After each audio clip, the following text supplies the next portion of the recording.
Hello and welcome. Thanks for joining us on Astronomy Daily yet again. My name is Andrew Dunkley, your host, and coming up on this edition, we'll be looking at the Orion Nebula, a bit of a follow-up on Venus and that report a year or two back about the discovery of phosphine in its atmosphere, the latest attempt to find extraterrestrials, and dark skies today. Quite a significant proportion of the world's population will be in the dark. Today I'm talking about. We'll explain that on this edition of Astronomy Daily. Astronomy Daily, the podcast, with your host, Andrew Dunkley. And we're joined by our AI reporter, Hallie. Hello, Hallie. How are you? I'm really well, thanks, Andrew. You're getting this done earlier than usual. What's the rush today? We're babysitting duties of the two youngest grandchildren. One of them's only just turned one, young Felicity, and she's not used to us, so there could be a lot of screaming. That sounds really cruel. Yeah, I guess it is, but Judy and I generally stop screaming after about 15 minutes. Wow, I actually made you laugh. All right, what's happening in news? We are well aware of how Northrop Grumman is involved in the aerospace industry, through its space division and the manufacture of rocket engines, but they have a military wing too, and they've just unveiled their latest creation. It's a new stealth bomber, the B-21 Raider. Officials with the U.S. Air Force and Northrop Grumman unveiled the newest aircraft in the U.S. fleet last week in a ceremony webcast, live online from the Edwards Air Force Base in California. The new bomber, built by Northrop Grumman, will be the backbone of the Air Force's bomber fleet once it enters service in a few years. It will also offer the first look at what are sure to be next-generation aerospace capabilities that will likely become commonplace in decades to come. It's the first strategic bomber to be created in 30 years, and each one comes at a cost of $692 million. It's set to become the Air Force's primary workhorse for many years, with plans to build a fleet of 100. The first flight is slated for 2023. If you're looking for the perfect Christmas gift for your favorite nerd, look no further than the National Geographic Stargazer's Atlas, the ultimate guide to the night sky. Created by a team of National Geographic experts alongside Andrew Fazekas, known as the Night Sky Guy, this brand new coffee table book is not only a utilitarian guide to the heavens, it's also a treasure trove of 170 detailed charts, historical photos, space mission images, and mind-blowing maps of the planets and moons of our solar system. And it's huge, with 432 pages inside a hardcover weighing in at 6 pounds or 2.7 kilograms. It's packed with glossy photographs and informative explanations that will entertain for hours. The night sky is Fazekas' passion, and he loves to share that wonder with people to allow them to appreciate what's out there, and this new atlas gets that job done. And veteran astronaut Tom Marshburn is retiring from NASA, but that doesn't mean an end to his career. Marshburn is bringing his 337 days of spaceflight experience to a private company called Sierra Space.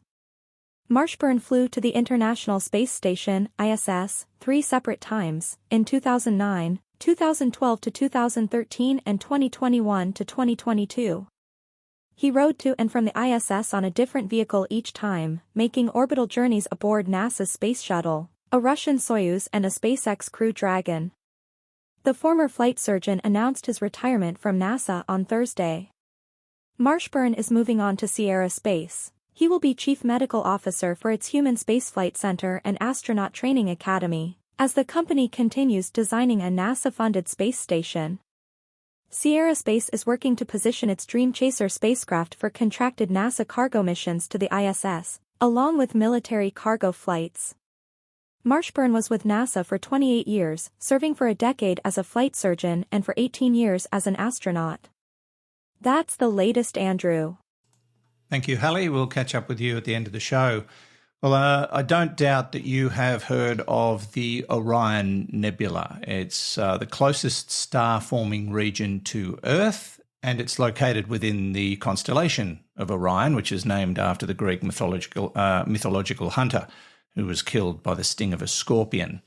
But what's so special about this region? Well, it's a star-forming region, and that's really interesting to astronomers. It's about 30, maybe 40 light years wide and about 1,300 light years away from Earth. And it has within it two gigantic caverns, which have been carved out by giant stars, which themselves are not visible due to dust. Now, a new image has just been published, and it shows that these massive stars blast out millions of times more radiation than our sun. And the radiation breaks apart the dust grains and creates giant voids that dominate the nebula. Now, the rest of the dust being whittled away by winds from the nebula stars and by supernovas sees tremendous cosmic explosions that occur when the massive stars die. And in the image, patches of warm dust are marked by blue, while the slightly cooler dust around the edges are coloured green, and the red in the image comes from cold dust that reaches temperatures as low as minus 440 degrees Fahrenheit or minus 260 degrees Celsius. And these regions are located mostly on the outer edges of the dust cloud. Now, threaded between the two gigantic hollows of the Orion Nebula are orange filaments that tell a story of death and rebirth.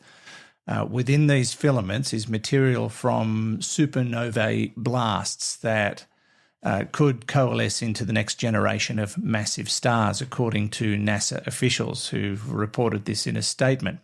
And eventually these newborn stars will begin ejecting tremendous amounts of radiation and continue to blast away dust clouds that birthed them and then reshape them again before dying into supernovas and once again enriching the region with heavy elements and the next generation of stars. It's an ongoing cycle, and it is rather fascinating and worth looking at. There's a great story about it at the space.com website if you want to check it out. Now to Venus, and it was reported not so long ago that phosphine was discovered in the Venusian atmosphere. And of course, it got a lot of people wondering what was going on. Could there be life on Venus, etc., because phosphine is a biosignature. And it's a chemical that could quite conceivably be a product of life. Now, that was in 2021 when the phosphine gas was spotted in the atmosphere of Venus. And the reported detection of phosphine was met with a lot of skepticism because of the difficulties with the data calibration and the analysis of the ground-based observation data following up attempts to detect phosphine in Venus's atmosphere using other ground and space-based telescopes, including the Sophia aircraft, which used to fly at an altitude of 13 kilometres above the distortion of the atmosphere to get those amazing photos that it took. Well, I'm afraid the news of potential life on Mars has been vetoed. In the absence of direct observations of extraterrestrial life, scientists focus on those biosignatures, and what they're saying is there is phosphine in the atmosphere of Venus, but not much. New observations that have been collected from airborne observatories show no sign of potential biosignature gas, which really casts a significant doubt on previous reports of its detection. The Astronomy Daily Podcast with Andrew Dunkley. And scientists have been working with Breakthrough Listen, an initiative that has a new and powerful tool at its disposal in the search for extraterrestrial life.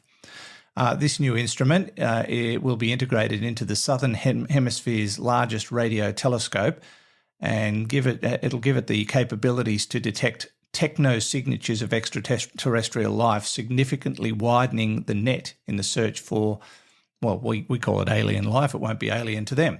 The South African Radio Astronomy Observatory Meerkat Radio Telescope, located in the Karoo region of South Africa, has been capturing its first light since 2016, and it's expanded our view of the cosmos by unearthing and analysing thousands of galaxies. and it relies on 64 dishes to study huge expanses of the sky. Now, Breakthrough Listen currently does this kind of search for so-called technical signatures with the Green Bank telescope and the automated planet finder in the US and the Parkes radio telescope here in Australia, which is only about 120 kilometres down the road from me. I've driven past it many times. And they scan the sky for messages that might be sent by extraterrestrial intelligence. And for the past 3 years, the team's astronomers and engineers have been working to bolster these efforts with a powerful new computer cluster which is being used through the Meerkat telescope. And they announced last week that observations have now begun with what it calls the most powerful digital instrumentation ever deployed in the search for techno-signatures. And conceivably, it will be able to help the team search without mechanically moving the Meerkat telescope antennas, instead using computer processing to gain a new perspective of what is already in view. It's a big leap forward in the search. Whether it comes up with any answers to one of the biggest questions in humanity remains to be seen. But I guess we can just wait and hope. And lastly, this rather unusual phenomenon that will be happening today, December the 6th, when nearly 9 out of 10 people on the planet will simultaneously experience nighttime. Now, you're probably thinking, hang on, is that possible? Well, apparently it is. And some researchers through earthsky.org have been crunching the numbers and published a story on their website saying that, yes, indeed, that this will likely happen. The way it will work, according to their calculations, is the moment of maximum darkness will happen at 1956 UTC, Tuesday, December the 6th this year, today. At that instant, the sky will be completely dark for about 85.92% of the world's population. Night will be covering 3 of the most populous continents of Asia, Africa, and Europe. And just like at any other moment, the sun will illuminate one half of the globe at that time on December the 6th. The other half will be in darkness. But it's the number of people living in the position of darkness that is significant. The reason why more people will be in darkness at that time today is because the majority of Asia will be in darkness, which accounts for at least 60% of all humans.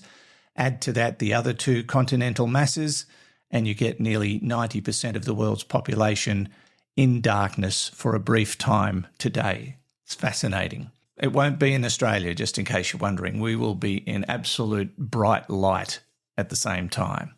So we miss out, I suppose. Now, if you want to catch up on any of those stories, jump on our website, astronomydaily.io, and you'll be able to read about most of that. You can also download the Astronomy Daily newsletter or subscribe to it and get it fed to your inbox every day and see what's happening in the world of astronomy and space science. Anything before we go, Hallie? How are you going to entertain your grandchildren this afternoon, Andrew? I'm hoping I don't have to, and we can just put them in a corner and they can look after themselves. Why don't you tell them some dad jokes? Oh, they might be a bit young for that. Have you got one for me? What do you get when the sunrise bends over? I don't know. What do you get when the sunrise bends over? The crack of dawn.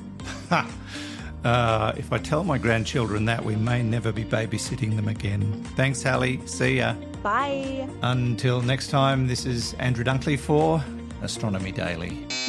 Astronomy Daily, the podcast, with your host, Andrew Dunkley.